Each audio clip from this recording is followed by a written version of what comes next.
नमस्कार आदाब, आप देख रहे हैं द जस्टिस हिंदी। देश में एक बार फिर वंदे मातरम को लेकर बहस तेज हो गई है और इसकी वजह बना है सुप्रीम कोर्ट का हालिया फैसला। इस फैसले ने न सिर्फ कानूनी स्थिति को स्पष्ट किया है बल्कि सामाजिक और धार्मिक बहस को भी एक बार फिर चर्चा के केंद्र में ला दिया है। दरअसल सुप्रीम कोर्ट में एक याचिका दायर की गई थी जिसमें वंदे मातरम के गायन को अनिवार्य बनाए जाने की मांग की गई थी। याचिकाकर्ता का कहना था कि इस गीत को सभी संस्थानों में इस गाना जरूरी किया जाना चाहिए, लेकिन सुप्रीम कोर्ट ने इस मांग को खारिज करते हुए साफ कर दिया कि ऐसा कोई नियम फिलहाल मौजूद नहीं है। अदालत ने अपने फैसले में कहा कि गृह मंत्रालय द्वारा जारी सर्कुलर में कहीं भी ये नहीं लिखा है कि वंदे मातरम गाना अनिवार्य है। इसका मतलब ये है कि देश के किसी भी नागरिक को इस गीत को गाने के लिए बाध्य नहीं किया जा सकता। इतना ही नहीं, सुप्रीम कोर्ट ने यह भी स्पष्ट किया कि अगर कोई व्यक्ति वंदे मातरम नहीं गाता है तो उसके खिलाफ किसी तरह की दंडात्मक कार्रवाई का भी कोई प्रावधान नहीं है। सुप्रीम कोर्ट का यह फैसला सीधे तौर पर व्यक्तिगत स्वतंत्रता और संविधान में दिए गए मौलिक अधिकारों से जुड़ा हुआ है। भारत का संविधान हर नागरिक को अपनी धार्मिक आस्था के अनुसार जीवन जीने और अपने फैसले लेने का अधिकार देता है। ऐसे में किसी भी व्यक्ति को किसी विशेष गीत या नारे को गाने के लिए मजबूर करना संवैधानिक मूल्यों के खिलाफ माना जाएगा। अब बात करते हैं इस फैसले पर आई प्रतिक्रियाओं की। सुप्रीम कोर्ट के इस रुख के बाद जमीयत उलेमाए हिंद के अध्यक्ष और पूर्व राज्यसभा सदस्य मौलाना महमूद मदनी का बयान सामने आया है, जो इस समय काफी चर्चा में है।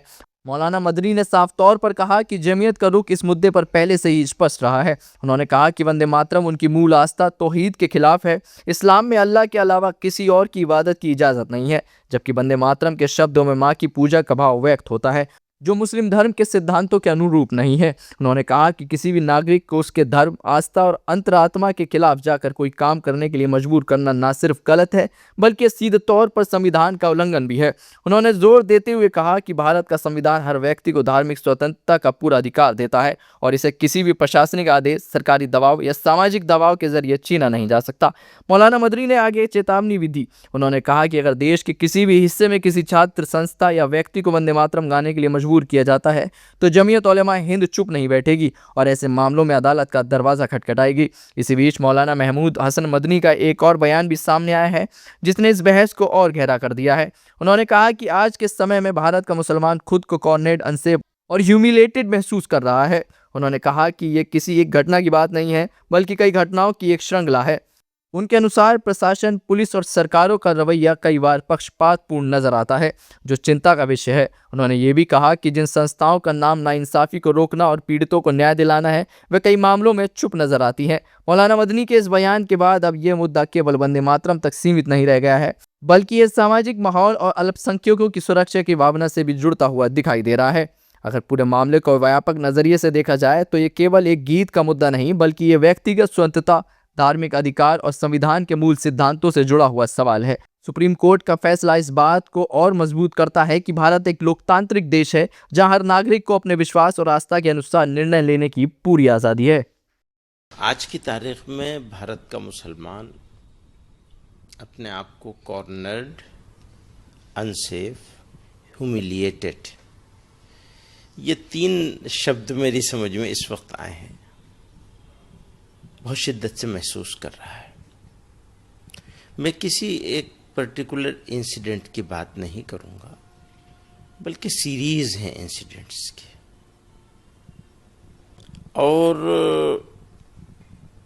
उनमें इंसिडेंट होना इतने बड़े मुल्क में जो 140-150 करोड़ की आबादी में कुछ इंसिडेंट्स का हो जाना शायद बहुत ज़्यादा ऐसा नहीं है कि उसे हम ये कहें कि स्वाभाविक नहीं है, लेकिन हो ये रहा है। एडमिनिस्ट्रेशन, पुलिस और सरकारें, स्टेट की हो या सेंटर की हो, उनका रवैया जानिबदाराना है, पक्षपातपूर्ण है। ये ज़्यादा फिक्र की बात है, तशवीश की बात है कि जिन लोगों का काम नाइंसाफ़ी को रोकना था और या मजलूम को इंसाफ दिलाना था, उन्होंने आंखें मूंद ली। तो इसलिए ये 3 बातें मैंने कही हैं आपको, वो तीनों से भारत का मुसलमान गुजर रहा है।